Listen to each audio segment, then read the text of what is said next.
Like we said, we are going to venture into the scientific. I said we learn about protein, enzymes, vitamins, hydrogen ion concentration. We learn about all these things, but for what? We didn't know these things in the forest. But the language I just used came out of the scientific world. Protein. You should have your protein.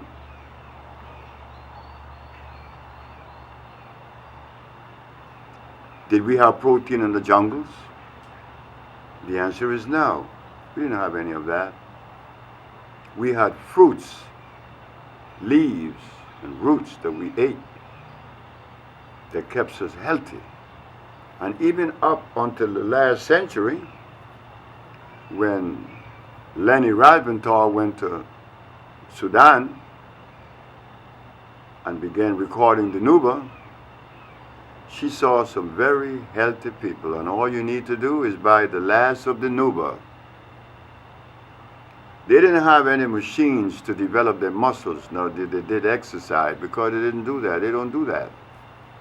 All those things now, exercise and machines to develop your muscles, when you take a look at the Nuba, and then you look at someone that does these exercise, their bodies seem to be very much developed, but the legs is not consistent with the proportion of their body. Not in proportion. But the Nuba, like he was chiseled. So it isn't a machine nor exercise that help us to reach that level of physique that we're looking for. It is the food that you eat. Well, if we believe that the food that we eat doesn't play a role in any way in our lives, think about this before we proceed on. You see, to understand what Urwa is bringing to us is to put things in their proper perspective. So Urwa teaches that you will not find a tiger in Africa, nor you would find a llama in Canada. You will not find lions in Central America because geography and temperature dictates where that gene would be procreated.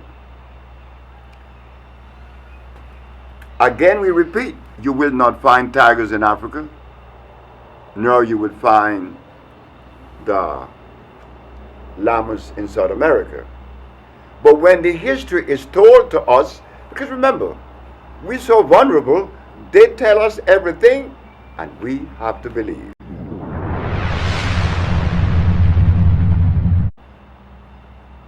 So they tell us that creation began in Africa. But that contradicts Darwin's theory of evolution.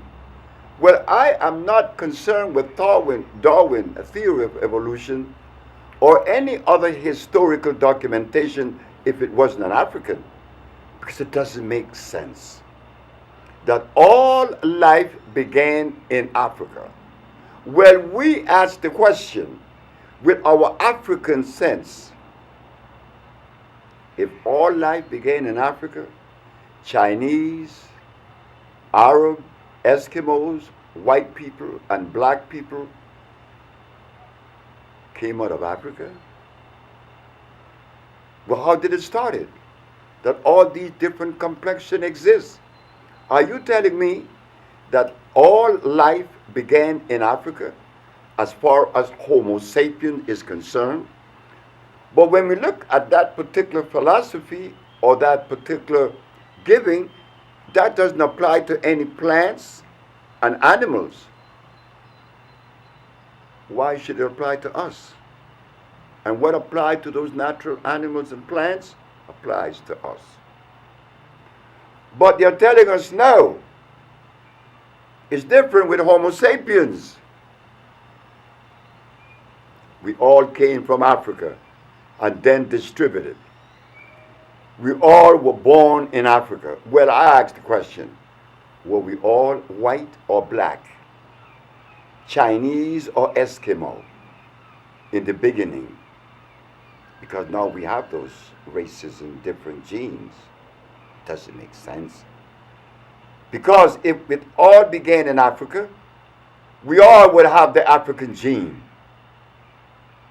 But it's not so in reality. When you take a blood test, you would know whether it is a black man, European, or Asian. So where this theory came from, that it all began in Africa. Well, if it all began in Africa, what color were those two original folks or whoever started it? Because when they went to Europe, they got white from being black.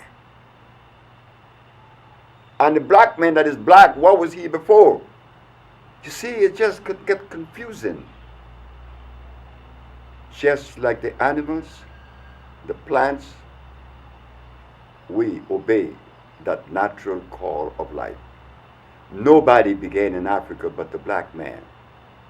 That's where nature placed him. You did not find Europeans in Africa 2 centuries ago. Well, what happened? They left? They left Africa? Well, something about that too that is questionable. The relics, the anthropological relics that you discovered that was white while they were there. And after creation, how long did they live in Africa before they began to walk across the desert into Europe? You see, the white man came from Europe, the black man came from Africa. The Eskimo came from Alaska. The Chinese came from China. The Maya came from Central America. Well, is the Maya part of this arrangement? Did he walk the ocean, cross the ocean to come over here? No, he was bred right here.